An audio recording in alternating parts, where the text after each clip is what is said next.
Yes, guys, or should it be no, guys? Today, maybe like just for one off. No, guys. Welcome back to the George Benson Football Channel.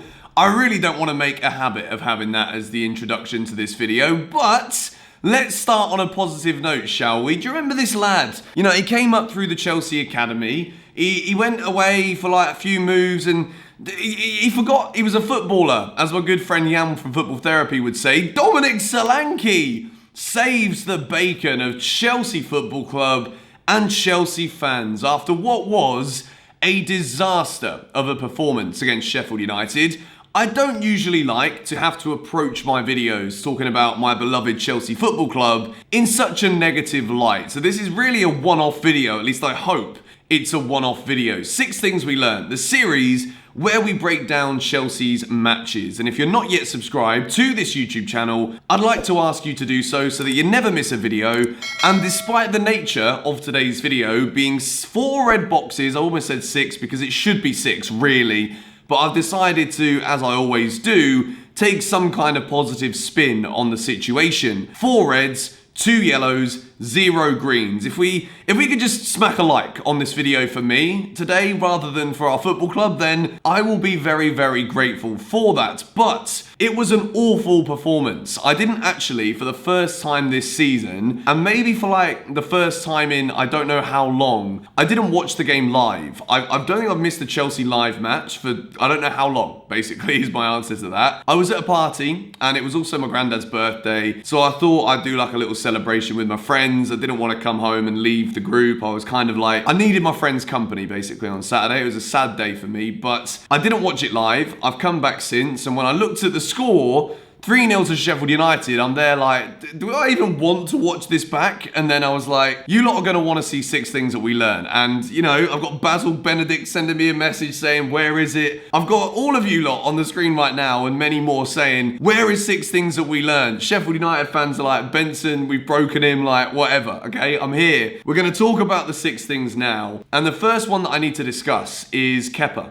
I've always said that I support Kepa. I want him to be given opportunities. I want him to be the first choice Chelsea goalkeeper. However, when I keep seeing these weak wrists from Kepa Arrizabalaga, I start to wonder, like, really, when is he going to prove that he's got what it takes, when he's got the minerals to be Chelsea's #1 goalkeeper? The first goal, I used to be a keeper. Now, I'm not trying to say that I would do better than Kepa is doing at Chelsea right now, because I wouldn't. That'd be a foolish thing to say. If not, I'd be a bloody millionaire. You're always taught as a goalkeeper that no matter what happens, you do not parry the ball back into the 6-yard box, particularly when there is an opposition striker just lurking around that 6-yard box. We're going to move into box number 2 at the same time because it all kind of relates together. Box number 2, I could have given red boxes to the majority, if not all, Chelsea players for this game, but I've partnered together both Zouma and Christensen.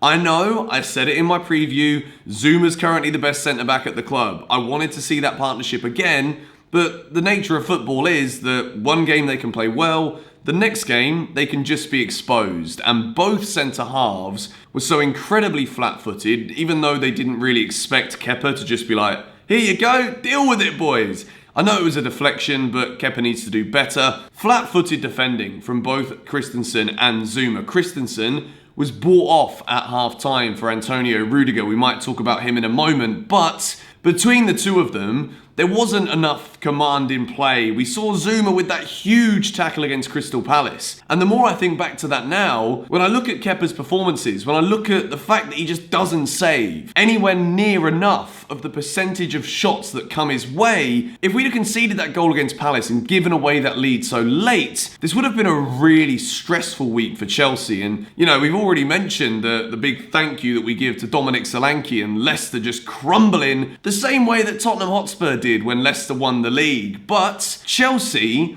you know, if it wasn't for Leicester, we wouldn't have everything in our own hands right now. And, you know, speaking of hands, Kepa needs to get better. Kepa needs to get stronger. And in terms of, like, both Zouma and Christensen wanting to be Chelsea players for the future, they're either just not good enough, which I think I'm actually starting to believe that, even though I've said individually, I think that these centre-backs are good, and I do just believe that it is a big leader that is needed to be next to one of these players. The way that I was watching them in this game against Sheffield United, when I watched the game back, there's just ability that's lacking. And it's sometimes the decisions and the urgency to actually put their bodies on the line. I'm wanting to see flipping John Terry dolphin diving and salmon leaping in front of defenders. I don't even see Zuma and Christensen challenging for that header for the second goal. Where are they? Where are they supposed to be stood? I could have given Reece James a red box for his defensive display, but I didn't give him a box at all because, again, I thought going forward, he was one of the only players that offered us anything. As Pilaqueta at left back, he's been very good since the restart, arguably one of our best players, but again, he was exposed in this game. But box number 3, moving away from the 3 that started the game with Kepa, Christensen and Zuma, Rudiger comes on, and I'm thinking like, come on Rudy, we're hearing all this good stuff about messaging Havertz and getting Timo Werner to sign and persuading these wonderful young German players to join Chelsea Football Club to improve our future. Rudy, do it for us on the pitch, please. Can you? No, you clearly can't, mate. Like,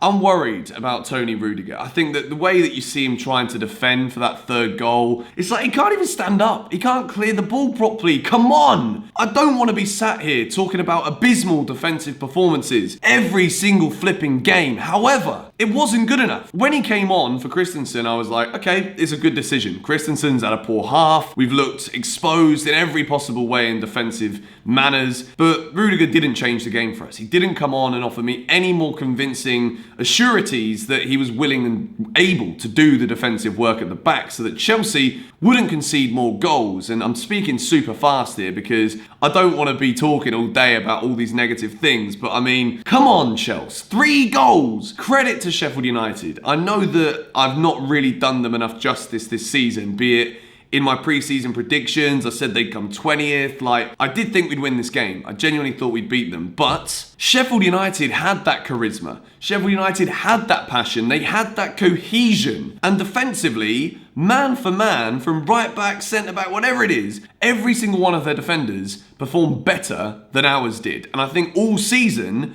that's also been the case. So, you know, maybe in terms of like, we talk Chelsea and we think we need to sign these big name centre-backs. Maybe we just need some sort of trust and some sort of quality player that is Premier League proven. Like, maybe we should be looking at some of these Sheffield United defenders to buy for Chelsea Football Club, just because they're not necessarily big names, just because they don't have astronomical wages, that Chelsea are kind of looking at these players because that's the kind of nature of what our football club does. Huge credit to Sheffield United. I'd take half of their defence and put them in this Chelsea team immediately. I move into box number 4, and you're probably sitting here thinking like, Benson, 6 red boxes. We need it. We need to inject this negativity into our veins because it's what we deserve. We need to be punished as Chelsea fans for having to watch such an abysmal performance.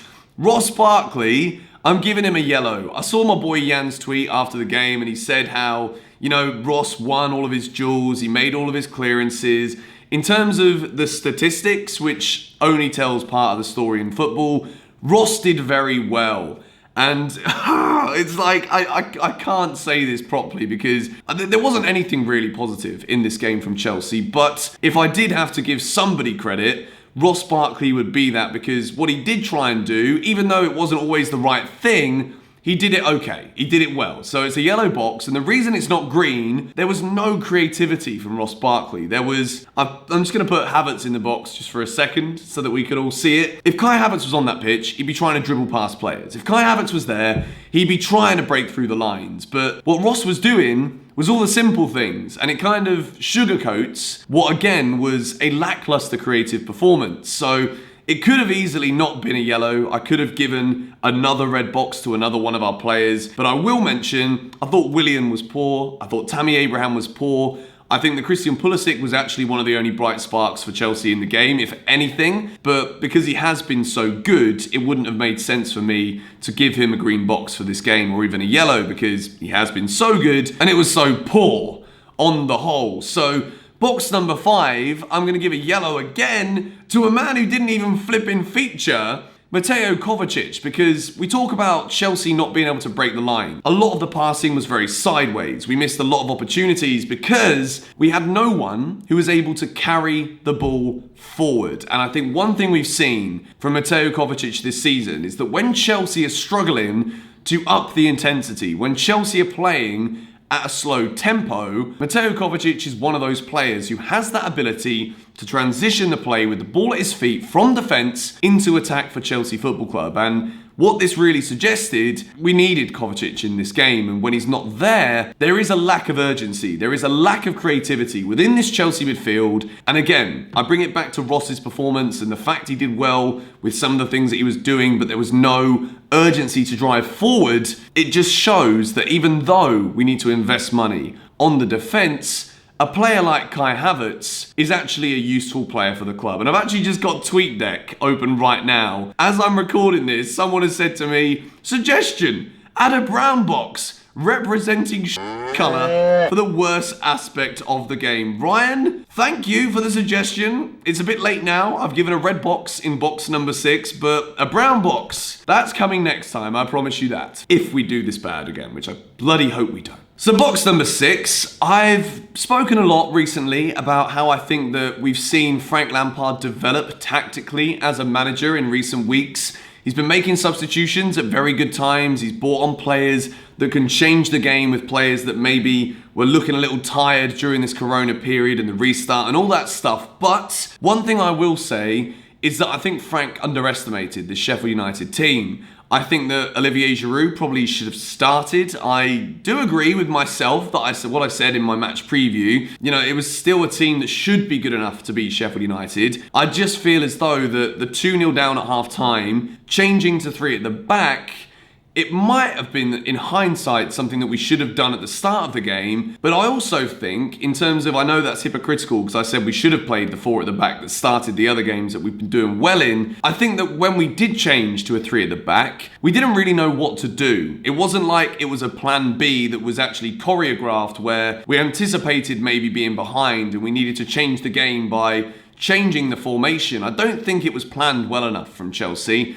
And I think that moving forward, Frank Lampard needs to be able to change these games. If we are losing by a couple of goals, there needs to be some sort of drastic change in terms of the way that we play, in terms of the style. The formation changed, but the intensity didn't really change at all from Chelsea. And there was credit that needs to be given there to Sheffield United because they did stop us from playing because they were so well organised. But the biggest issue right now at Chelsea for me is that no matter what the individual mistakes are, no matter what the painstakingly obvious things are, like not being able to defend, not being able to like deal with crosses, deal with corners, whatever it may be, there isn't trust right now in this defence from Frank. I don't think he really believes in any of the back lines that he's put out this season. The one time where we have looked so good defensively was when we played 3 at the back against Spurs. And I don't think we should be thinking about going to Sheffield United and playing 3 at the back. Sometimes you just have to take your imaginary hat off and say,